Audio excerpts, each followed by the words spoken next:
It's 4 o'clock on Thursday. You know what that means, don't you? It's time for another exciting episode of Taxi's Quarantini Happy Hour. Woohoo! Yeah, baby.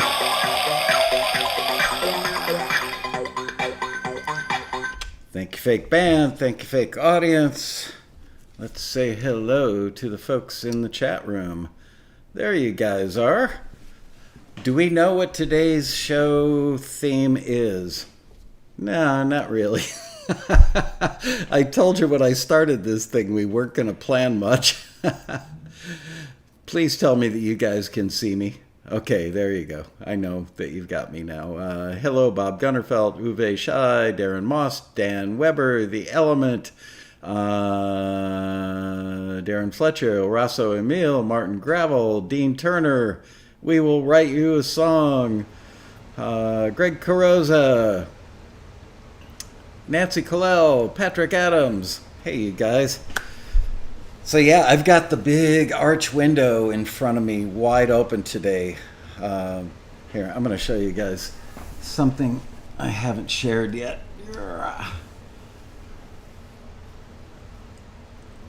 There's the view. Not bad, huh? And that, my friends, is why we pay ridiculous taxes in Los Angeles.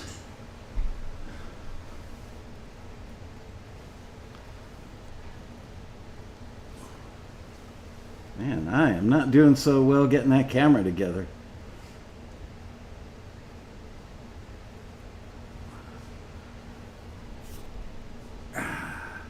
Yeah, so I noticed by having that natural light,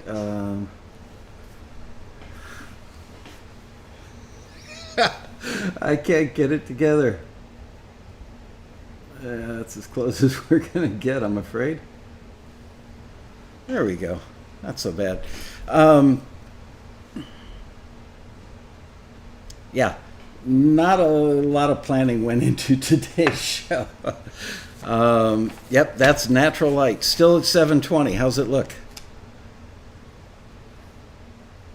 Looks like Beverly Hills. It's hills. I'll say that. Edmund says, I missed the backyard. Well, you're going to have to go back and, hey, John Pearson, Matt Bantle. Yeah, it's too early for the squirrel and no gophers today. I went out and did a little gopher check. Actually, it's not Calabasas. I don't live in Calabasas. I live kind of near Calabasas. But man, I am more tan than I normally would be. How's my audio level? I didn't check that. Testing, 1, 2, there we are. Yeah, that's good.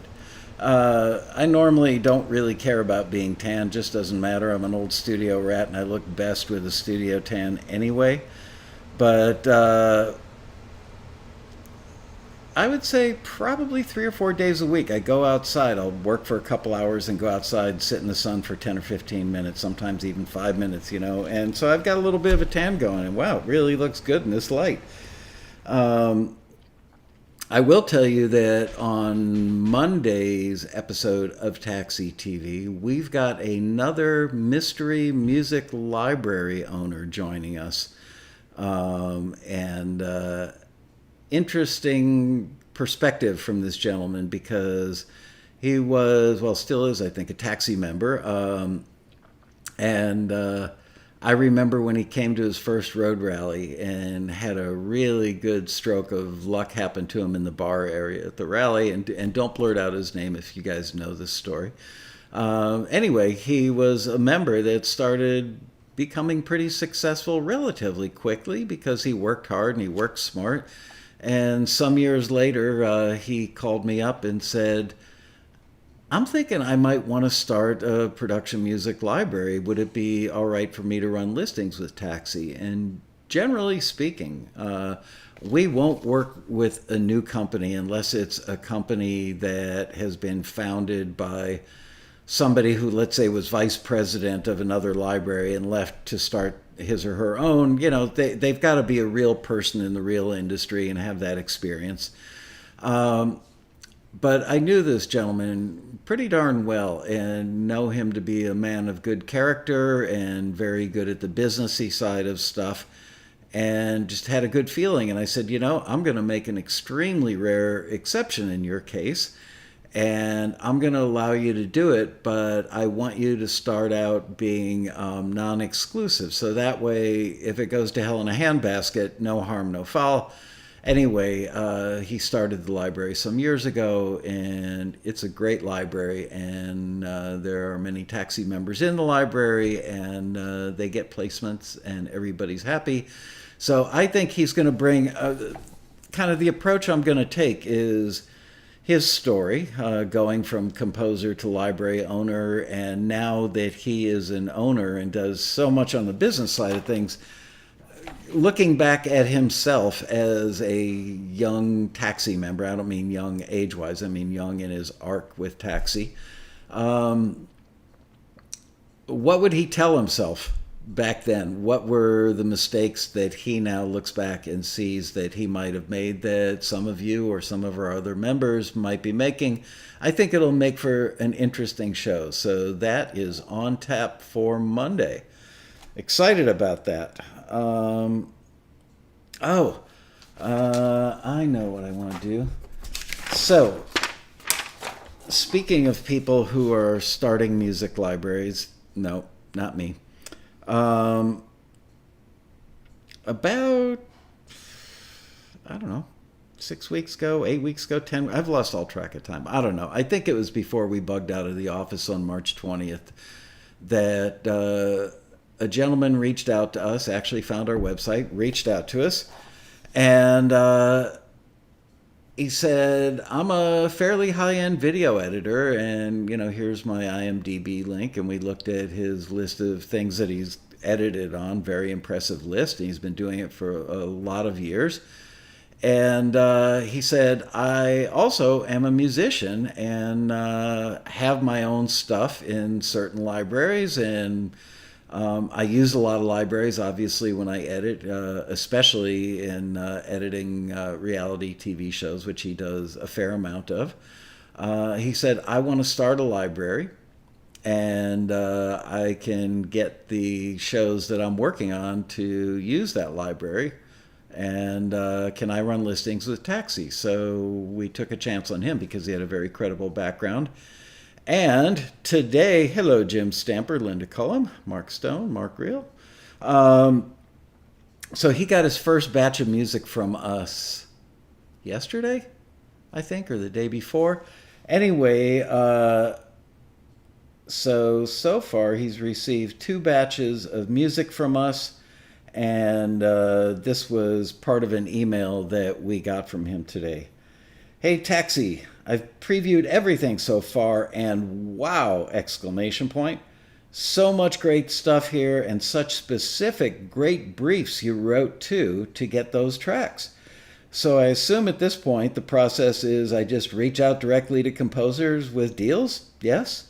Good stuff here, man. Excited. How cool is that? So this is becoming the norm for us. Virtually every time we start working with a new company, we get this kind of reaction. So do you know which listings they were? I don't have the listing numbers with me, but the stuff that he's gotten so far, and we've run many for him, we're going to keep running many for him, and he's looking for lots of stuff because everything is virgin territory. So he needs, I would say, look, if you're looking for tension cues and you're starting a library, wouldn't you need like 20 to 50 of this kind of tension, and 10 or 20 of that kind of tension, and 15 of that kind of tension? Let's see. So he got tension instrumental cues and some solo somber piano instrumentals so far.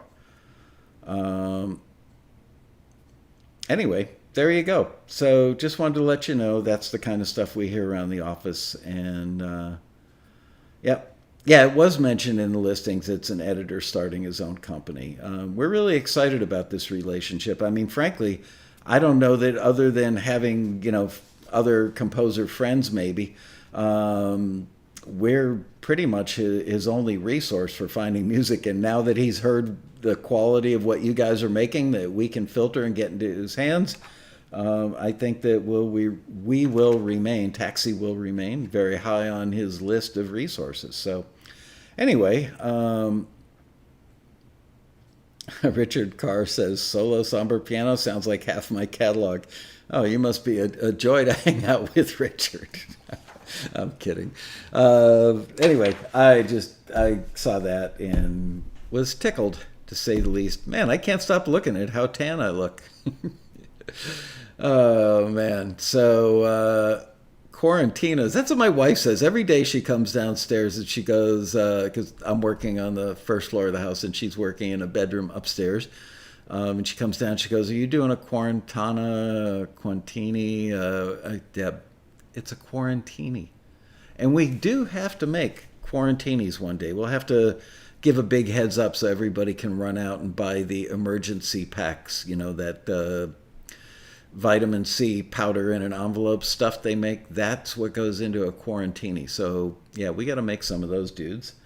Let's see. What else do I want to talk about? Oh, I have had 3 emails. Oh, you know what? Before I talk about that, I want something this gentleman said in the letter from the editor. So much great stuff here. Such specific, great briefs you wrote to get these tracks. So we recently, somebody somewhere, I can't remember where, maybe it was in the comments under one of the YouTube videos. Maybe it was an email that I got. I can't remember, but it was probably 10 days ago-ish. And somebody said to me, can't you be more specific in your briefs and in the listings and tell us, tell us about the scene and give us more details, which those of you who have relationships with libraries know, generally you don't get that stuff. There are times, but generally speaking, I would say 80-90% of the time, the briefs that libraries get are the same ones that we get, and the briefs are, we need tension cues and maybe a couple links to examples, and that's about it. They don't say, because libraries in particular, they need, oh, wow, somebody's flying a drone outside. That's interesting. Somebody's trying to get a new angle on Taxi TV. There's a drone at like 500 feet out there. So, yeah, a library especially, they don't know most of the time, unless they have a request for a specific show.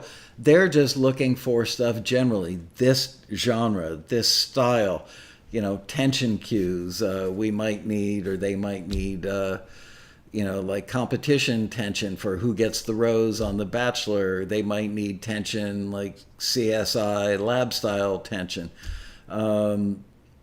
It's not that often that we or they, meaning libraries or anybody, really gets a lot of background. People making movies and making TV shows don't often like to spill the guts on what's going on in a scene unless they really have to. Sometimes they might need to tell you what's in a scene because it is pertinent information to help people submit better.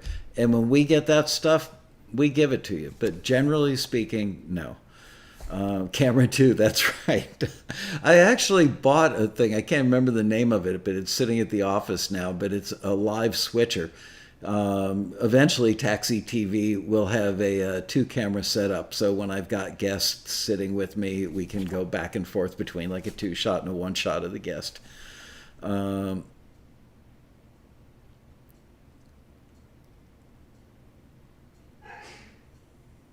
Yep, that was my wife sneezing up there.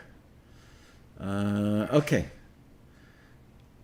Some of the listings are downright confusing at best. Believe me, we work so hard to make them not confusing.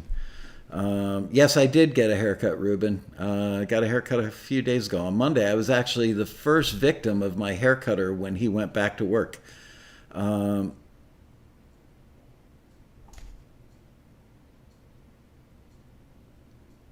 Matt Battle wants to know, how does it work when it comes to direct to soup opportunities? If it is for a temp track, is there likely to be just one forward and the rest are returns? No, absolutely not. Um, why would we just want to send them one thing? If we got in, 158 submissions and we found 19 that all fit what the person who gave us the brief was looking for, we would forward all 19 to that person. Oh, Marcus says, I mean major briefs. Yeah, you know what? Marcus, I'm glad you brought that up. What are taxis briefs? Minor ones? um, a lot of times when companies first start to work with us, like this gentleman, or it actually could be the director on a film or a producer on a TV show or a music soup on a TV show, when they run listings with us, especially if it's early in the relationship and we need to build trust with them, we will take their confusing, messed up, hard to understand, really, you expect to find something good with this brief, and we will then work our taxi magic on it. Sometimes we'll put in, I don't know, 3, 4, 5 man hours on a single listing for something like that. By the time it bounces around all the different people that work on it, and we'll run it by them before we put it out to you guys. And they always fall out of their chair. It's like, wow, I wish I could write a brief like that. Yours is so much better than mine. We hear that pretty frequently. So Marcus says, sorry, I meant not the ones filtered through your awesome team. Thanks, Marcus. Hey, by the way, that for 2 days now, I've been trying to get the software that you recommended to me. And I've been trying to install it on my computer, and it keeps just like freaking out my computer. This might have something. I don't know if you were watching a show the other day. My computer went blue screen on me right in the middle of a show. It's been slightly glitchy, and I feel like it's waiting for a really good moment to just completely crap out on me. But I really don't want to spend as much. The new MacBook Pros, although they look really, really good, they're expensive. Like the minimal one that I would get is like $2,700. Oops, gotta mute that. So I'm kind of putting it off. I just don't want to spend that kind of money. But then again, I do have a company where a computer is absolutely necessary for what I do. So, and cleaned off the dust. I actually opened my MacBook Pro the other day, cleaned off dust. It got way quieter. Good to know. Maybe I'll blow the dust off of mine. Question from Darren Moss. Can you take us through the typical scenario when a music supervisor comes into taxi and screens a listing themselves? How does that come to be? Yeah, there are a few different scenarios, but one of them, probably the one that happens most frequently, is I think you guys are aware of this, but if not, I'll tell you again. Music supervisors, most of them, do not make a lot of money. I know music supervisors that between shows or between films actually will drive for Uber or Lyft to pick up some extra money. I'm trying to think of a scenario. Okay, let's say a music supervisor, let's say it's June 4th, like today. And a music supervisor knows that he's going to start working on a new show in July or August, and he knows that the show is one of those shows, let's say it's something like Homeland, where one year it could be in New York City, another year it could be in Washington, D.C., another year it could be in Afghanistan. So the music supervisor will, of course, know at least a couple, if not several months in advance that Homeland this year is going to Afghanistan. So what they will start to do is stock up on music and build a stash of stuff that they anticipate. It goes back to my thing, which is cars, bars, and restaurants. they know that virtually every episode of the show is going to have somebody in a car or somebody in a bar or somebody in a restaurant, and they're going to need background source music for that. So they will start asking us to run listings for them to build a stash of songs. And it's hard for me to guesstimate, but I would say, maybe they're going to put together 5 or 6 different genre folders, and each one of those genres might have, I don't know, 10 or 20 different selections in it for them. And they'll keep going back to that folder throughout the year looking for source material.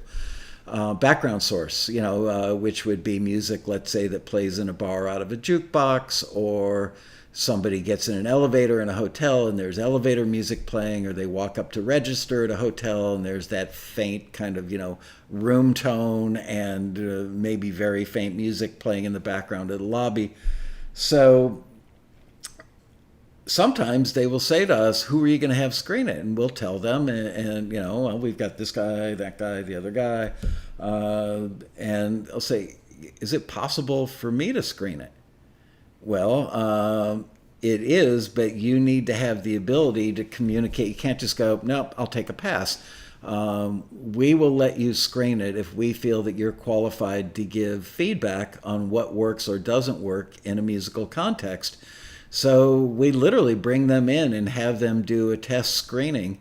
And then we have our head screener sit down with them and go over their critiques and say, well, you were a little skinny on the musical information, or you were a little too cryptic or a little too sarcastic or whatever.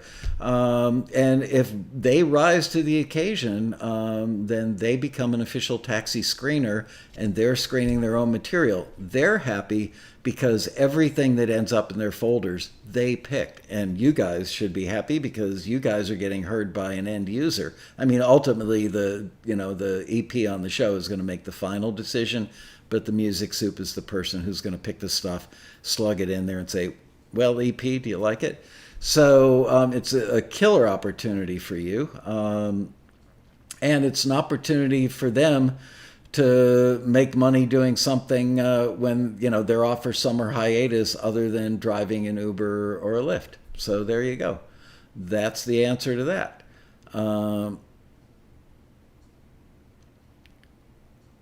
I saw another question go by.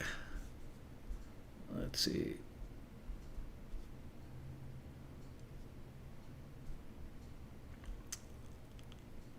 Oh, question. Do we believe that there will be a call for protest songs along with the pandemic songs given the current events in our lives?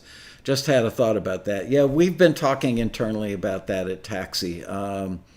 We really did. We led the charge on the whole pandemic thing. Not one person had reached out to us looking for pandemic music, so we were proactive and sent out an email to a bunch of our clients saying, hey, there's no question this stuff's going to be asked for. Why don't you get out in front of it now? And they went, ooh, good idea. And then a bunch of copycats followed suit. So, yes, we did have that conversation a couple days ago. I have mixed feelings. I don't know if it's going to be protest songs. I mean, put it this way. The protests that are going on back in my day when we were protesting, there would be songs like, what's the Buffalo Springfield song? I need to scroll down. The Buffalo Springfield song, gosh, what was it? I can't think of it. Terrible with song titles. We know that. Anyway, stuff that would have been applicable back during the Vietnam War protests. It's time to stop, say, what's that sound? Yeah. So back then, music really was the soundtrack to our lives, for what it's worth. Thank you, Patrick. I don't know that music is the soundtrack for what's going on now. Does Antifa, and there is this complication, I mean, look, a lot of the people out there protesting are protesting because of George Floyd's death and, how incredibly wrong it was, and the Black Lives Matter component. And then there's the other half, the, organized Antifa style people that I don't know, man. So I don't know. And you know what? I did turn on the TV about an hour ago just to see what was going on the local news stations, the CBS, NBC, NBC, CBS, ABC, NBC, and Fox affiliates here. And only one of those affiliates was even showing any local news regarding any protests. They're all back to showing game shows again. Um, I don't know. I'm having a hard time. Honestly, I'm having a hard time imagining. There will be shows. I'm just having a hard time imagining what the shows will be about. And then we've got to look at, will they be scored, or will they use a lot of songs? Yeah, John Pearson says it's going to be standing together, standing strong kind of thing. It's timeless. Yeah, it is. But that's going to be a small, let's say there is a movie of the week type thing, and it's about the unfortunate death of George Floyd. Um, how much of it, let's say it's a 2 hour movie. There's going to be background about his life, and probably quite a bit of that, so that you build up a connection with, the protagonist in the story. Cass says that stuff will come around every 4 years. You're probably right. Lately, it seems like it's been happening more frequently. But how much of one of those 2 hour movies will actually be about the protests? So, yes, they will definitely cover the protests. Will they show the rioting? Maybe, maybe not so much. Will they show both sides of the protests? The legit stuff and the let's go loot a store and then burn it down stuff. So if I had to guess, I would say in a 2 hour show that a good 20 minutes to half an hour will be his life story, what he was doing that day, what led to the arrest, the actual scene with the killing, a lot of like behind the scenes stuff with police and city officials talking about how are we going to handle this, what are the optics, blah, blah, blah. And then, it'll get into the protests, and then it will have some sort of resolution. So my guess is it's not going to be like tension cues and the pandemic stuff will be everywhere, and songs about going shoulder to shoulder and being together. We can get through this. All those things will come up in montages, I have a feeling. So I don't know. I'm sure some of it will. We're just trying to gauge. That's why I checked on the news today. I want to see how long this thing is going to be an issue. The fact that we're back to game shows today. Today is what, Thursday? And when did the protest start? On Sunday, I think? Saturday or Sunday? So here we are, 5 days later, and we're back to Jeopardy or whatever was on. All right. Let's see.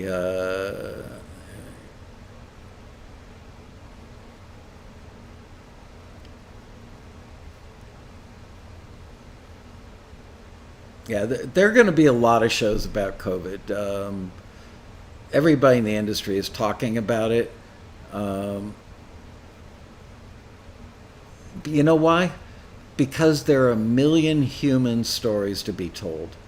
A family that can't visit their 92-year-old mother in the old age home because they're locked out of there and they can't go in. That's a story. So, a family that leaves LA and drives up to Central California to go to their weekend cabin and ends up being in there for 3 months. Relationship stories, husband and wife that are on the verge of divorce and they're supposed to go meet with their lawyer tomorrow. Unfortunately, today the lockdown went into effect, and now you've got this very angry, very upset couple being forced to stay together under one roof for the duration. So there are a million stories, whereas with the George Floyd thing, there's kind of one story. So that's why I think that there will be not just a lot of human tragedies. And certainly, I shouldn't say it that way. Yes, there's a lot of human tragedy, but there will be a lot of love and a lot of families getting to know each other better. That there's so many ways, true things that happen that create a lot of storylines, which opens the door for lots of different kinds of music. I don't know that that's going to be the case with what's happening this week.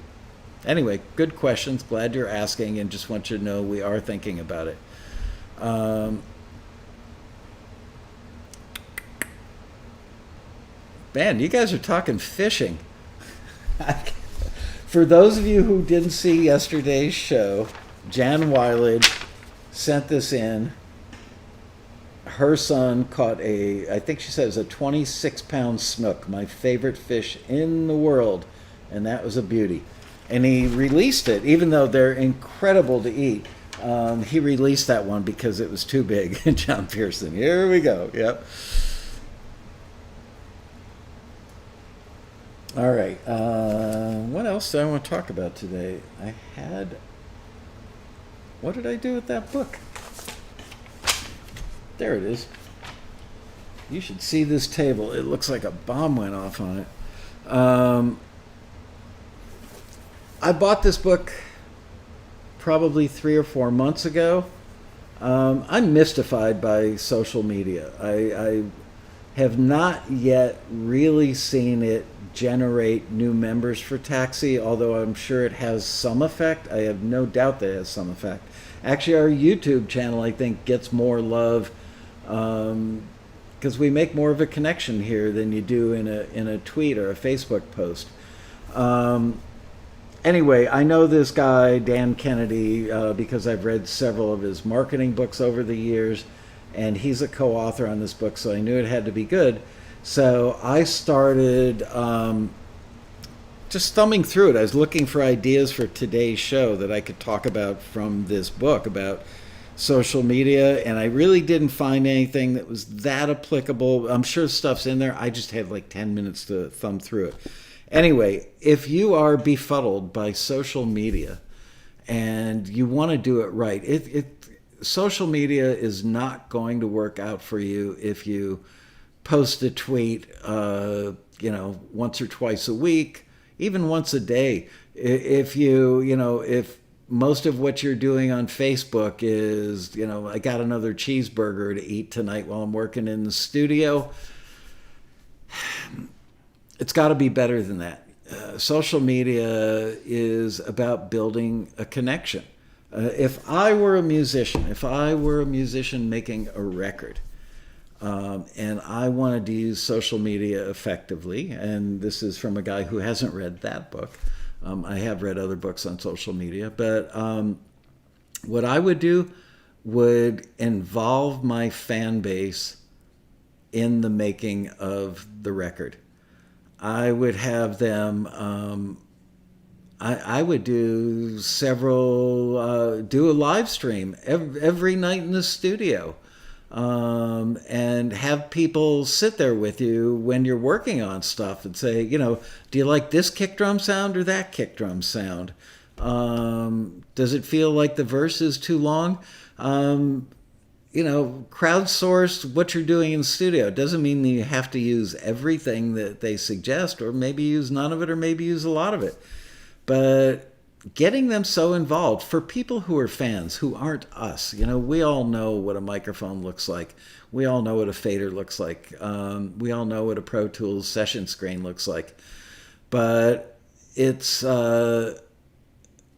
interesting, to people who don't know. I remember back when I still worked in the studio, every single time I would have guests come to the studio, whether they were relatives that were in town or friends that were in town, people that, hey man, can I come by and see where you work? And I'd let them come, even if there was no session going on, and I just walked them into the control room. They were like, wow, look at that. They were just amazed by the consoles. They were amazed by the outboard gear. And they said, the one thing they always said was, do you know what every one of those knobs does? So it ain't that hard because there's like 48 channels that are all identical. So basically, it's like, yeah, you got bass, you got low mids, you got high mids, and you got treble. Okay, so there you go. That's your tone control. This is where the sound comes in. You turn it up, you get more sound. This is where you make it go in that speaker or that speaker. And this is what you turn when you want to add reverb. And they go, that's it. Yep, that's pretty much it. Of course, I didn't explain the physics behind all that. But, people, they just look at the sheer size and the quantity. I think I once counted or did the math, the multiplication on one of the consoles that I had. I think it was probably on the last console that I used on a daily basis, which was an 48 input SSL. And I want to say I came up with like 9,200 different knobs and switches. Maybe I'm wrong, but it was around 10,000. Anyway, so yeah, use social media to involve people in the process. They're going to feel so connected with your music that they're going to turn on their friends. And that's what social media is all about, is one person remarking to another, hey, check this out. This is so cool. Every night this week, I'm hanging out with this guy while he's making his record, and he's actually listening, taking our input and using it to work on his songs. You could use it to play them songs on a piano vocal, guitar vocal. What do you think of this? Should I cut this one or should I not? So anyway, there's my deep thinking on social media. Question: does Taxi receive requests for DIY home renovation type shows? They seem to use a lot of music, often rock instrumental cues. We don't get requests from those shows directly, but the libraries that request music from us supply much of the music for those shows. And yeah, I tend to watch Fixer Upper when that was still on. My wife and I watched that a lot.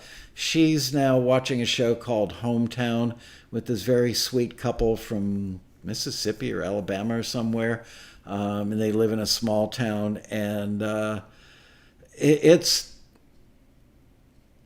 I would say, yeah, like light acoustic rock, acoustic pop rock, sometimes slightly more electric rock. Yeah, that stuff is used. You don't hear a lot of hip hop on those shows.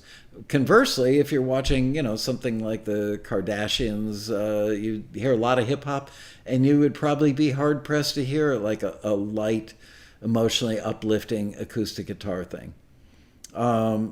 As a matter of fact, a mere 2 hours ago, I was having an email exchange with Steve Barden. I'm bringing Steve Barden back in a couple of weeks. He couldn't do it this coming Monday because he got a boo-boo on his finger. He was grating cheese or something, and so he can't play guitar right now. Oh, Darren Moss, you got the gift card. Cool, man. Glad you got it. I got to say, things were glitching out on Amazon when I sent it. I was... Yes, I ordered the new Seth Godin book, by the way. I ordered it like 2 days ago, but it's going to take longer than usual to get here. Anyway, so I'm bringing Steve Barden back to do a remote from his home studio, and he is going to do exactly that. He is going to do a light, breezy, uplifting, mostly acoustic track that I actually sent him a scene from... one of those shows, one of the HGTV shows, and I said, how does this, excuse me, how does this work for you? And he said, great, perfect. So, yep.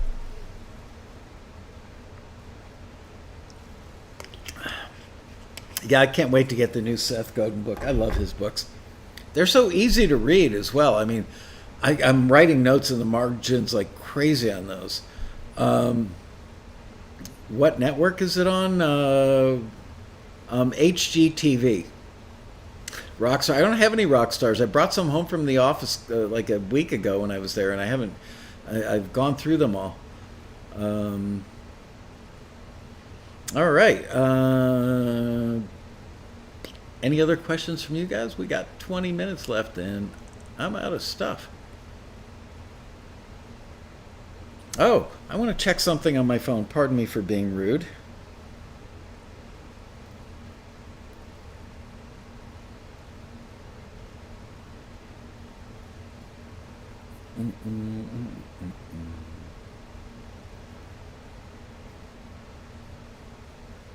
Okay, so that is confirmed. Bria is our producer today, and she was originally going to have her last day at Taxi be on June 12th, which is a week from tomorrow. Wow. And she texted me earlier today and said, I've got to pick somebody up at the airport that day. Can I make Monday, June 15th, my last day?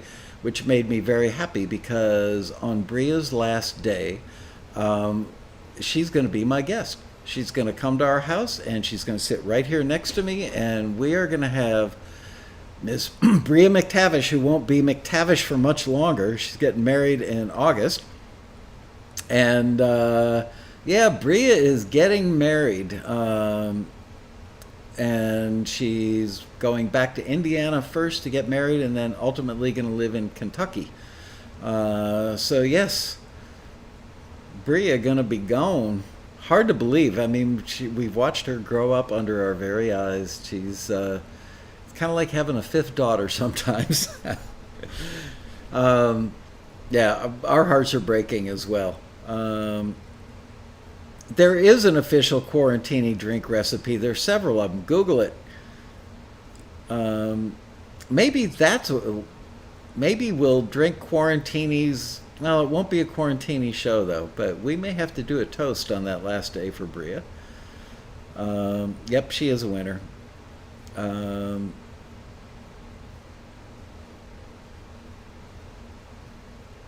what do I think about a second show where we listen to Quarantini regulars, meaning most of you guys in the chat room today, some music from you guys? I think that's a great idea. Um, Bria, would you be kind enough to text that idea to Ariana so we can incorporate that in one of the upcoming shows? Maybe we'll do it next week. Um, oh, the accent question from yesterday, you sort of glossed over it. How much of a problem is a heavy Danish accent for submitting demo songs? Sorry for spamming it, but I fear you missed it. I can give you some level of expertise on that based on the fact that somewhere around 1980, a gentleman showed up at my studio in Fort Lauderdale. His name was Gilbert Montagnier, who was legitimate world-class superstar in his home country of France. He was really big in France, Italy, Germany, basically the EU countries. He was a star, a legit rock star, like Phil Collins big. And he and I hit it off, and I ended up producing 3 songs for him here in America because he was trying to get an American record deal. And it was problematic, but then again, he was trying to get signed as the artist, and he did have he spoke English beautifully, but he had a very strong French accent. And the record companies that I shopped his stuff to were amazed by his talent, but just had this feeling that the accent wouldn't fly for the American market. So, that said, your situation's different, Il Russell. You're talking about making demos for, pitching, let's say, pitching a demo to Ed Sheeran. Um, the accent, I don't think it's an absolute deal breaker, but I do think it could be problematic because part of the magic of getting somebody to cut your song is getting them to internalize it, and during that first listen, getting them to imagine them singing it and them performing it. So that's why it's important to have a male vocal on a song that's going to get pitched to a male artist, why it's important to have a female vocal on a song that's going to get pitched to a female artist. It's even better if you know the artist that it's going to, if you can do the demo in their key so that if the chorus is super catchy, and it better be, that they can start singing along. All those things matter. So, although I've never had anybody give me an official ruling on will an accent get in the way, I believe that it could. Nothing, I won't give it a definite, nope, dude, you're screwed. It's problematic, but who knows? Some people could be charmed by it, but I would imagine that most people, that it would make it harder for them. Not impossible by any stretch, but a little more difficult for them to feel it, to internalize it.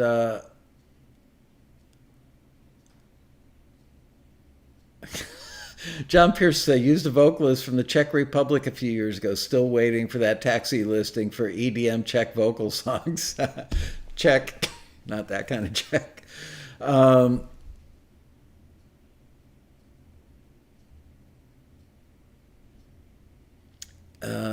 That's another question. Could you elaborate on the voice type in the listings? Um, Honestly, not that comfortably because, we don't like to give away the artist's name, but I'm going to be honest about this, pretty transparent about it. Many of you have probably figured it out. Like when we run a listing that lists three country acts, and here are the songs that are the references, more often than not, the person who's actually looking is one of the three references. So, yeah, we worked pretty hard to come up with those references. So they're all going to be in a similar vocal style lane. So that's where you should grab your cue from. We're not going to say, we do sometimes say in listings, this vocalist has, female vocalist has quite a range and is well known for her vocal gymnastics. Let's see if you guys can guess who that would be. There's somebody who's the queen of vocal gymnastics.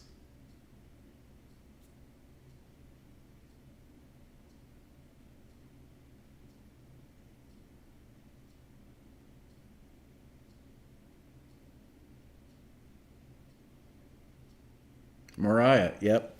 Absolutely. Jesse says, Michael, do you make all your help be single? No. I'm pretty sure there's a lawsuit in there.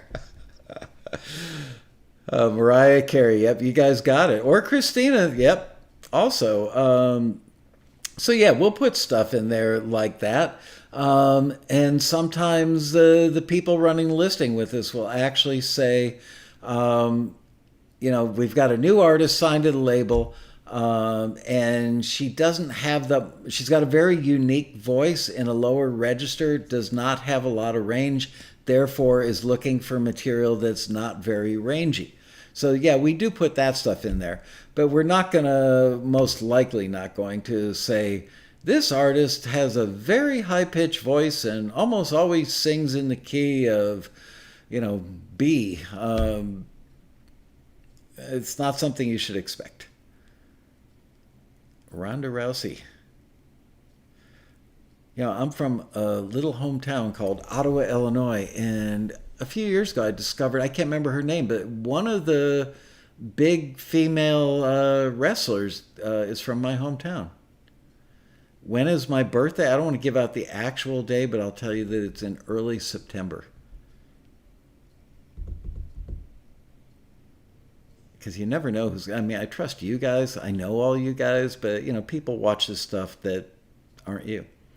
Should the Danish artist be pitching a demo? Should the Danish artist pitching a demo consider getting a singer with a more neutral accent to cut the demo? Yes, Glenn.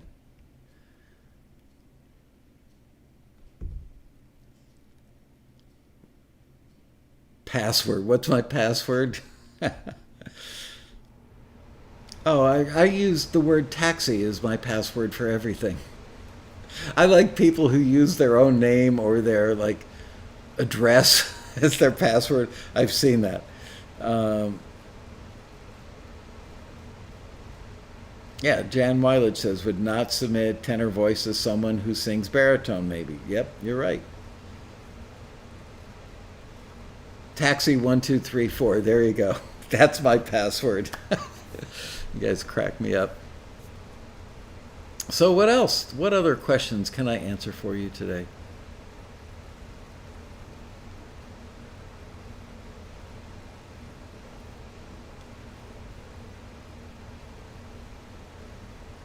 Oh, my birthday is my password. I get it. Um, what's wrong with Danish? Nothing. I actually know quite a few Danes because Doug Minnick, our former vice president, is married to a lovely woman from Denmark, and I met a lot of her friends. Yep, I am a Virgo, and although I'm not that much into it, every time I've looked at something that describes a Virgo, pretty much me.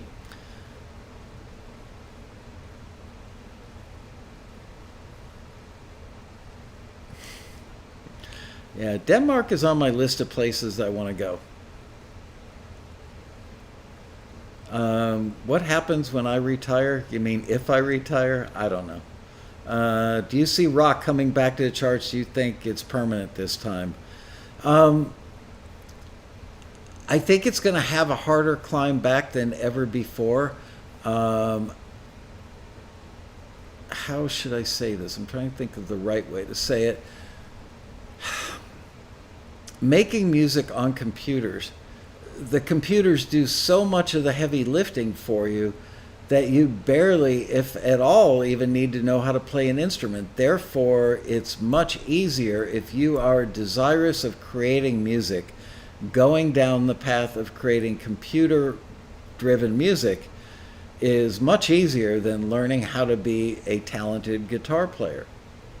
That said, I recently heard from a good inside source at one of the leading guitar manufacturers, and I mean leading, that sales are actually healthy and strong again. They weren't there for a few years, but they've picked back up. You have the same question as Matt. What happens when I retire? I don't know. I honestly don't know. I don't feel my age, but someday, I don't know.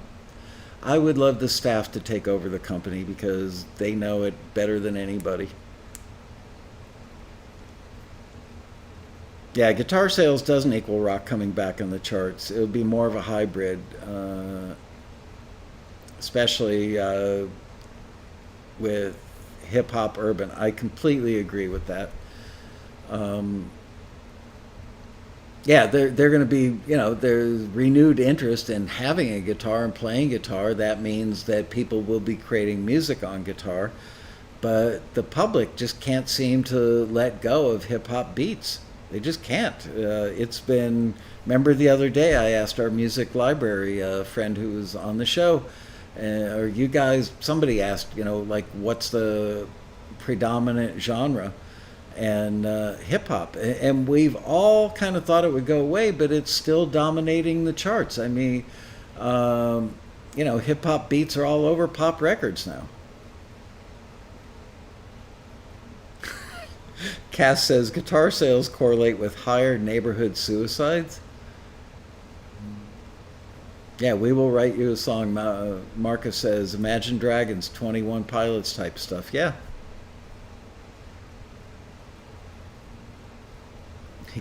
Marcus calls it rip rock. There you go. Or hop rock.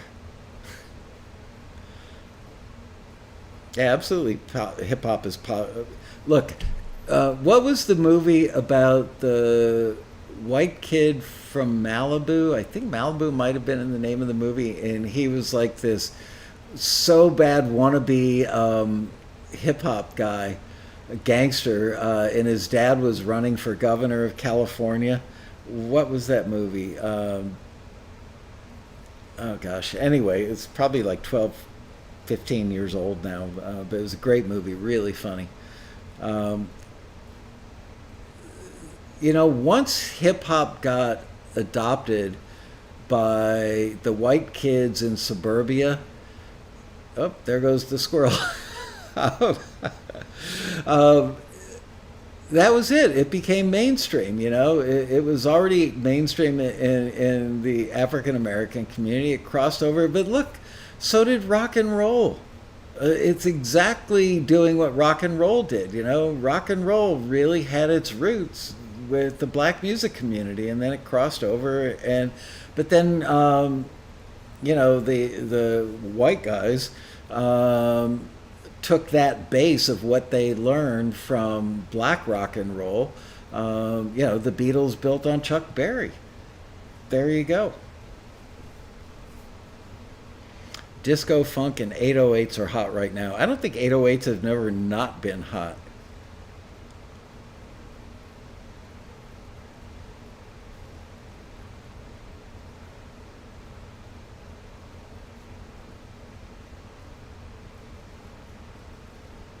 Hip hop urban built Marcus everything. Bring back the sock hop.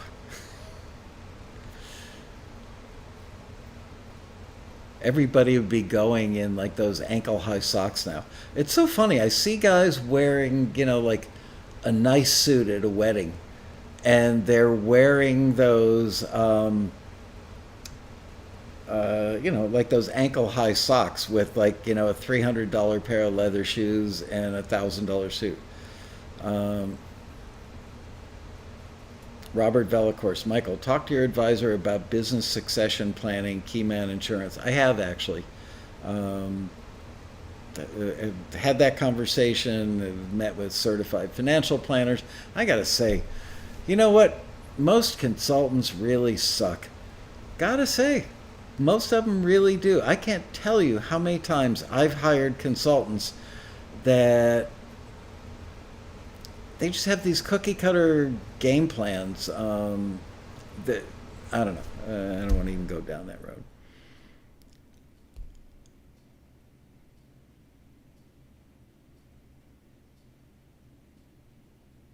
Michael needs an apprentice a la the Emperor. He needs a Vader. There you go.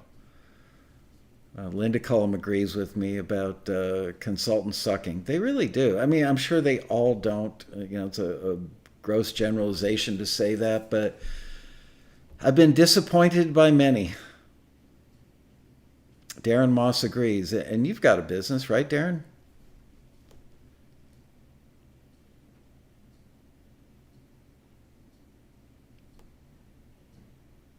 Yeah, didn't I read once upon a time, Darren, don't you have an ad agency in Australia? You must need run some taxi listings, Darren. Well, there you go. He's got an ad agency. Everybody send Darren your music tonight. I'm kidding. And once again, I'm going to say this so you don't send Darren your music, is you could send him all the great music in the world, but until the day a TV spot walks in his door that song is perfect for, not happening.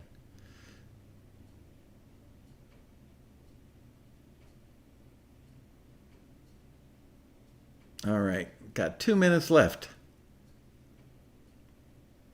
Any other questions before we go? Should I end the show a minute or two early? Nancy Clell says the Q shows absolutely make my day. What makes my day? I'm not going to answer that.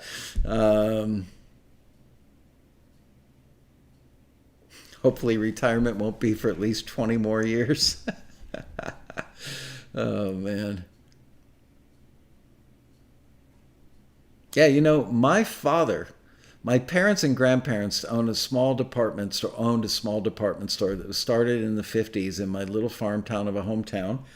And eventually, Chicago just kept expanding to the point where the malls were within striking distance of the farmers and factory workers from the town that I grew up in. And the downtown area, which, by the way, is the same hometown that Adriano Lisette is from, the downtown area just died. I mean, it was like a ghost town. It's kind of come back, but it's never really come back. Anyway, my parents and grandparents' store, they finally had to close it. And my parents spent pretty much every penny. We were never wealthy, but, we had decent cars. And like I once told you guys, I think we had a 65 Pontiac Catalina with an AM radio and no air conditioning. So, you know, it was a Pontiac, but it certainly wasn't a Cadillac, and it didn't have air conditioning. Anyway, when the store went belly up, because my parents put every penny they had into paying their staff as long as they could, and then there was no more money. And my father, at 65 years old, started a new company. My mom would make salads and wraps, you know, like turkey wraps and what have you, and they would put them in plastic clamshells. And my father bought an old beat-up Ford van, and he would get up at 4:30 in the morning and drive an hour and a half into Chicago every day. And here's this guy who used to wear nice suits and has traveled the world, and now he's pushing a cart in office buildings. You know, that guy that comes out of the elevator with the cart, you know, and all the people come out of the offices and pick up a salad or whatever for lunch. That was my dad. He started the company at 65 years old, at my age. And now you have a Lasco without the W, fan. I wish that my family owned that company.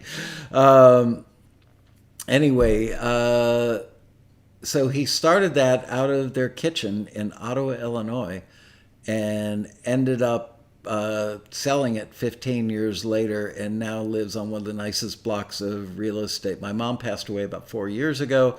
My dad is now 95 years old and lives in a really nice apartment in a gorgeous block in downtown Chicago, right near the Water Tower Mall and the Water Tower Monument thing.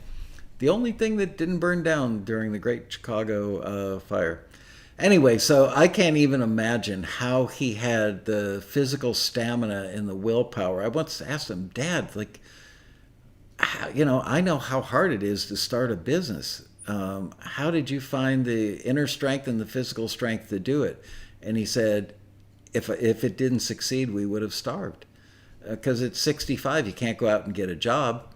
And like I said, they spent every penny they had, literally drained the bank account to pay their employees for far too long. They should have called the game like 2 years earlier.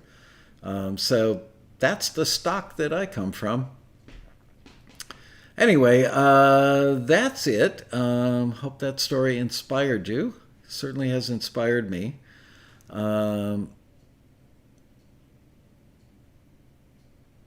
Yeah, Darren Moss says, think you'll be going with Taxi for a long time based off your dad's age.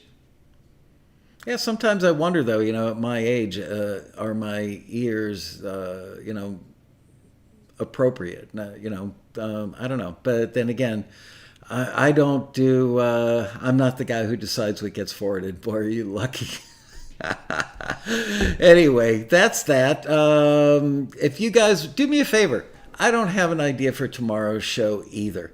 And yeah, it's fun to just hang out and shoot the breeze like this. But can you guys go, you know, like 15 minutes from now, when this show is up on YouTube as the archive, can you go drop some ideas for shows tomorrow in the comment area?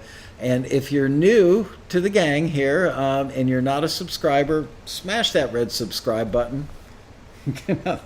Give us a like. And there you go. See you guys tomorrow for yet another exciting episode of Taxi TV Live. Bye-bye, you guys. Have a great night. Mañana.